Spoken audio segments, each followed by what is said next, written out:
This is the toughest interview ever. Candidates were dumbfounded when they got the paper, because the whole paper was blank. Everyone was confused but didn't dare to say anything, because just now the examiner announced 3 rules. No smudging of the paper, no talking to the examiner or the security guard, don't leave the room before the end of the exam. Violation of any of these rules will result in disqualification. At the same time, there is only one question in this interview, and there's only one answer. The examiner asks if they have any questions. No one dares to make a sound, because he had just said that no communication with the examiner was allowed. Then he started the countdown. The exam time was 80 minutes. Then he turned around and left. Looking at the blank paper in front of us, everyone was in a daze. What are the questions of the interview?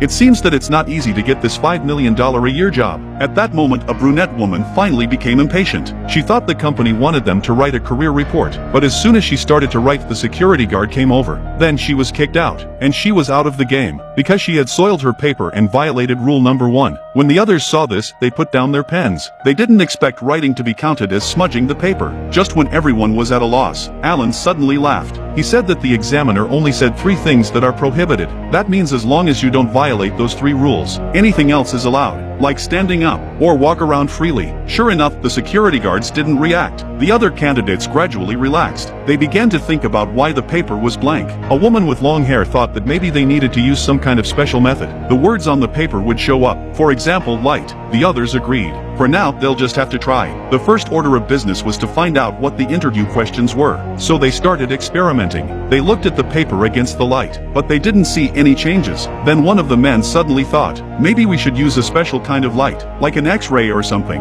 But there was no such equipment in the room. Just as the others were at a loss, the blonde woman said, there's gotta be an emergency light in a company this size. Maybe it's some kind of special light. So they decisively knocked out the lights. When everything went dark, the emergency light came on. They rushed to experiment with the test papers, but the result was the same, nothing appeared on it. One of the men thought they hadn't found the right color. Maybe there's another light. Then the woman with glasses found that the upper part of the lamp didn't light up, so they cracked it again, and then an orange light came on. They ran over to do the experiment again, but there was no change. Alan thought maybe there was another way to do it, so he brought in the papers of the woman who had been eliminated. He thought it was made of a special material. Maybe blacking it out with a pencil would do the trick, but the results were obvious. But soon he had a new idea. Since light and pencil didn't work, he might as well try a liquid. So he tore the paper in 2, and gave one of them to his partner, and asked him to lick it with his saliva. And he experimented with urine, but it didn't work. Everyone couldn't do anything about it. That's when Alan noticed the man with the glasses. He hadn't said a word the whole time, nor did he get involved. Looking at the glass shards on the table,